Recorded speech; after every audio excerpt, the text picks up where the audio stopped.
Brat može da razumije kad mladi ljudi postanu na internetu popularni, ali nikako mi ne ide u glavu kad ljudi od 70, 80 ili 90 godina postanu popularni.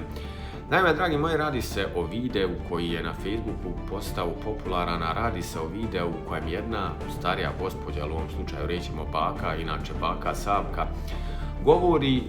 da sve ovo što rade Vučićev režim, odnosno što radi Vučićev režim, je ispravno i staje na Vučićevu stranu, ali nije na početku videa htjela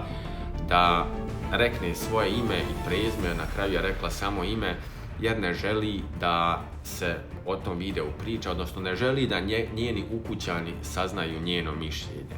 Samim time vjerovatno se ti ukućani ne slažu s njenim mišljenjem, odnosno ona misli drugačije od svojih ukućana. I upravo radi tog je ta baka i postala popularna i na kraju dolazimo do informacija da je sin izbačen iz kuće, mada moram da kažem da se ne slažem sa sinovom odlukom. Naime, baka Savka je pozivala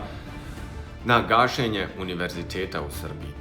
I baka je mišljenja da ako Vučić i gospođica Brnabić ništa ne urade, da će ona, odnosno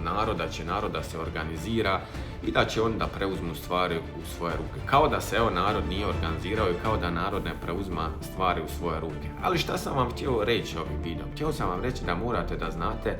da stariji ljudi, da penzioneri, da oni ovise o SNS-u, da oni ovise o gospodinu Vučiću i da će oni uvijek da glasaju o gospodinu, odnosno za gospodina Vučića, jer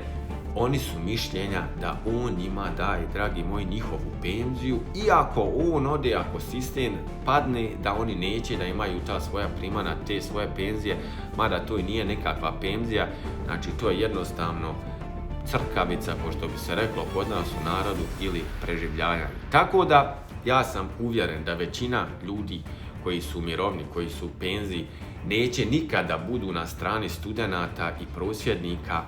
isključivo radi svoje koristi. Tako da, dragi moji, ne borite se vi samo protiv Aleksandra Vučića, nego se vi borite i protiv penzionera, jer penzioneri ne žele da se sistem mijenja, jer ako se sistem promijeni, većina njih će da izgubi svoju penziju, a i ogromna većina, znači radi straha da ostanu bez penzije, kada se sistem promijeni, nisu spremni na promjene. Tako da, ako je sin izbacio ovu gospođu iz kuće, ne slažem se, kao što sam rekao na početku videa, sa njegovom odlukom, ali opet, kao što ljudi kažu, sve se vraća, sve se plaća, znači sudbina je bila takva, a karma je također, znači, uzvratila udarac. Do idućeg gledanja i vidim vas.